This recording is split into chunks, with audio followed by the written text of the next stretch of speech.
Welcome to This Week in Christian History, a podcast from the Center for Christian History at Mississippi College. The Center for Christian History is dedicated to expanding knowledge and understanding of Christian history. Our mission is to provide a scholarly, unbiased look at the events, figures, and movements that have shaped Christianity over the centuries. You can visit centerforchristianhistory.com for daily historical highlights. And each week on this podcast, we'll do a deep dive into key moments with Christian history's leading authorities. Our first historical highlight for the week and the subject of our deep dive is the last class of Benjamin Breckinridge, or B.B. Warfield. One of the most influential Reformed theologians of the modern age, and one of the last theology professors at Princeton University to recognize the authority of the Bible, Warfield wrote extensively on the canon of Scripture. He fell ill on Christmas Eve, 1920, and was expected to pass soon after. On February 16, 1921, he believed himself well enough to teach class, only to die suddenly that night. Our next historical highlight is Frederick Douglass, abolitionist and emancipated slave. It was often said that Douglass made questionable remarks about religion. However, before his death on February 20th, 1895, he clarified his position, stating, quote, "What I have said respecting and against religion, I mean strictly to apply to the slave-holding religion of this land, and with no possible reference to Christianity proper. For, between the Christianity of this land and the Christianity of Christ, I recognize the widest possible difference, so wide that to receive the one as good, pure, and holy is of necessity to reject the other as bad, corrupt, and wicked. To be the friend of the one is of necessity to be the enemy of the other. I love the pure, peaceable, and impartial Christianity of Christ. I therefore hate the corrupt, slaveholding, women-whipping, cradle-plundering, partial, and hypocritical Christianity of this land." End quote. Our final historical highlight for the week is Letty and Charles Cowman. The Cowmans arrived in Japan on February 22, 1901, and began a difficult tenure as missionaries to the country, where they eventually formed the Oriental Missionary Society. Letty equated her relationship with Christ to a stream that runs through a desert, because he was her sustainer through trials and tribulations. She authored a devotional book, appropriately titled Streams in the Desert. Today in our deep dive, Nick Walters, founder and director of the Center for Christian History, talks with Paul Helseth of the University of Northwestern about B.B. Warfield's last class. Hello and welcome back to another episode of This Week in Christian History. And this week we are going to talk about scholar B.B. Warfield, who was a professor at Princeton and was very well known in a number of circles for his scholarship and certainly his dialogue and study in a host of different issues that we'll learn more about today. And we're using the episode, or the time rather, of what was his last class that took place in February 16th, 1921, which I think is also, he passed away later that day. So this is kind of where that fits. But we're glad to have with us Dr. Paul Helseth, who is a professor of Christian thought at the University of Northwestern at St. Paul, Minnesota. How about that? That's good. Dr. Helseth, thank you for joining us. We appreciate you being here. Thank you for having me. Absolutely. Well, tell us who B.B. Warfield was. Maybe we could just kind of start that and let you give a better explanation than I just did. Well, B.B. Warfield is a theologian who was a student at Princeton Seminary. He studied under Charles Hodge. He went on to become a New Testament scholar and then an apologist and a systematic theologian. He was really a giant, kind of a Renaissance man at the end of the 19th century, beginning of the 20th century. He's known as the Lion of Princeton He he wrote voluminously on pretty much every major topic of the theological encyclopedia. He was a brilliant man, and he was a committed believer. He was orthodox. He, I'm trying to think of the best way to characterize him. I think that I would say that he was known to be passionate about theological truth. He had a warm heart. So Princeton Seminary is known for Old Princeton Seminary from the time of its founding in 1812 to 1929. That's the era known as Old Princeton. They are famous for trying to unite piety and learning. So they were trying to steer a middle course, so to speak, between the Enlightenment revivalism, or the evangelical revivalism of the late 18th, early 19th centuries. But also, they didn't want to embrace the rationalism of the Enlightenment. And so they were trying to combine the head and the heart in a way that was ultimately faithful to the teaching of Scripture and to the history of Reformed orthodoxy. So they stood very much in the tradition of the Reformed scholastics. And so Warfield was really one of Old Princeton's leading thinkers. And he taught lots of students. J. Gresham Machen, who eventually left Princeton to found Westminster Seminary in 1929, was a student of Warfield and picked up a lot of his understanding of the dangers of theological liberalism from Warfield. So, there's a ton that could be said about B.B. Warfield. He was a giant, and an apologist, a systematic theologian, a biblical scholar. He really did it all. So those who are studying Warfield these days have a lot to think about. Well, is he seen by some who might even, maybe their theology might be more moderate to liberal than his would be?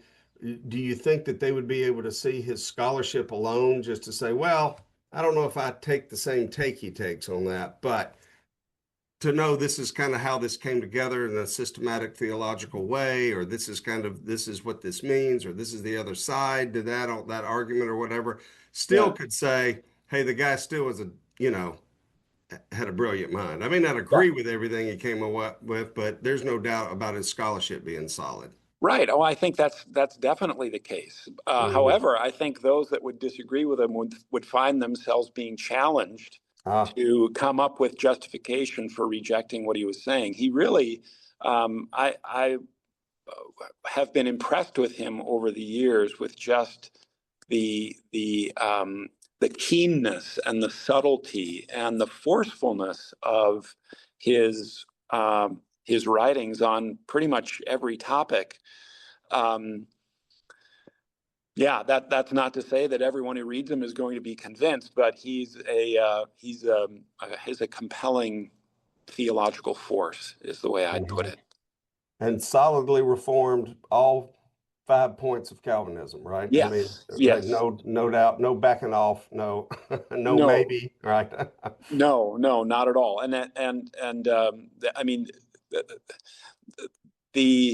I think the discussion today about Warfield and Old Princeton revolves not around whether they were, thoughtfully and authentically reformed. I think the debate revolves around the question: were they consistently reformed? And specifically with their approach to epistemology and apologetics? To what extent did they, while they were saying that they were remaining faithful to Reformed orthodoxy, the Reformed tradition, to what extent were they actually importing elements of the Enlightenment into their theologizing and then their doing of apologetics and things like that? So I think that's where much of the scholarly debate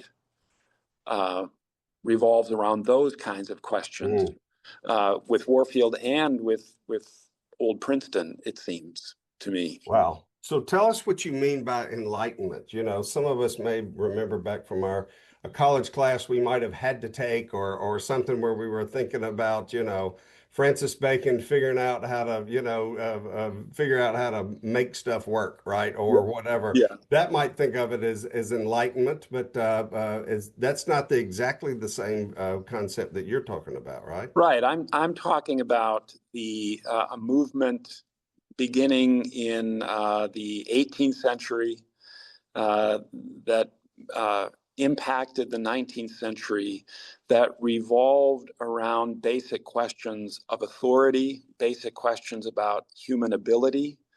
So the Enlightenment called into question an idea, a doctrine that is central to the whole Reformed tradition, and that is, does sin play any kind of role in knowing?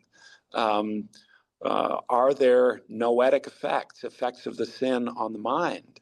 And those Calvin and his followers were certainly persuaded that sin had impacted the human ability to know and discern, not only to know and discern spiritual truths like the truthfulness of the gospel, but in a very real sense, sin inhibited the person's ability to discern the true significance of the world that we live in.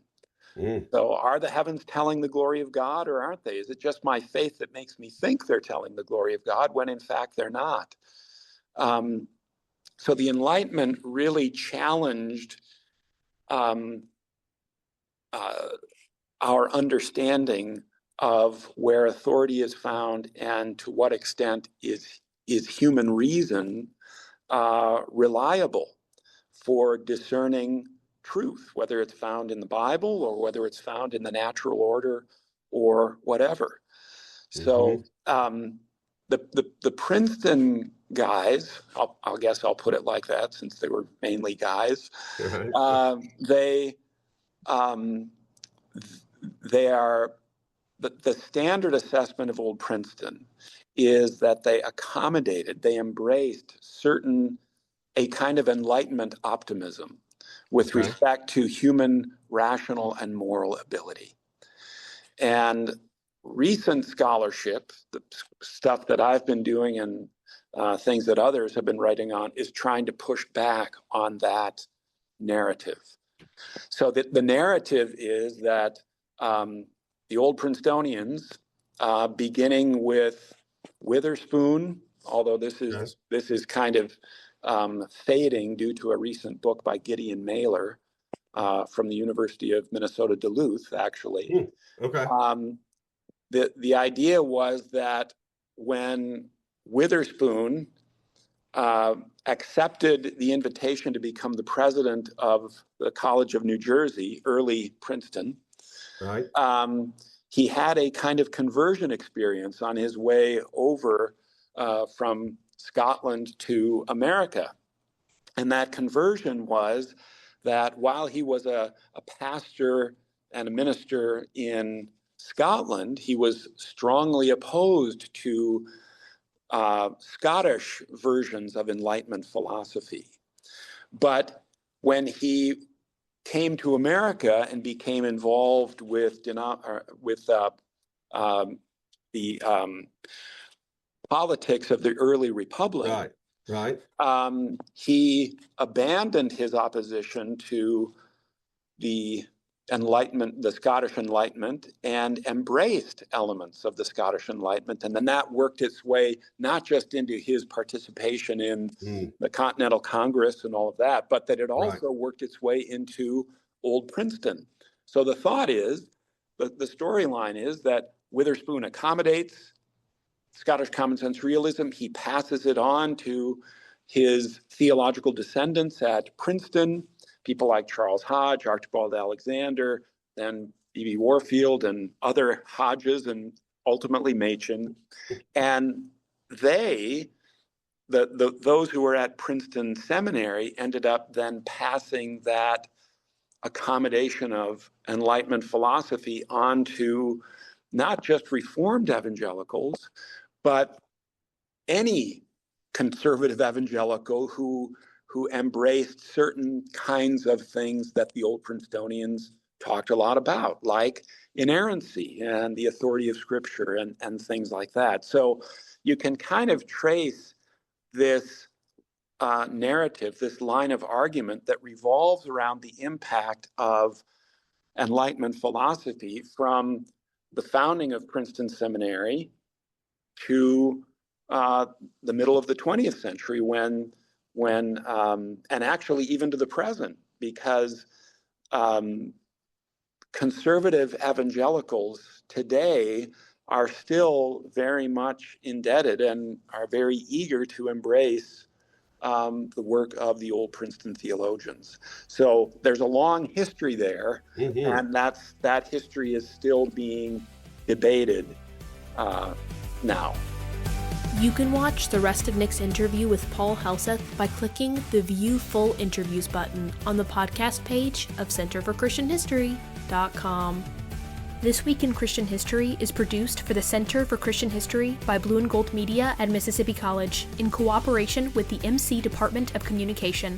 For episode transcripts and more information, visit centerforchristianhistory.com. Be sure to subscribe on Spotify, Apple Podcasts, and YouTube, and follow the Center for Christian History on Facebook and Instagram. Our next podcast episode is coming next week. Thank you for listening.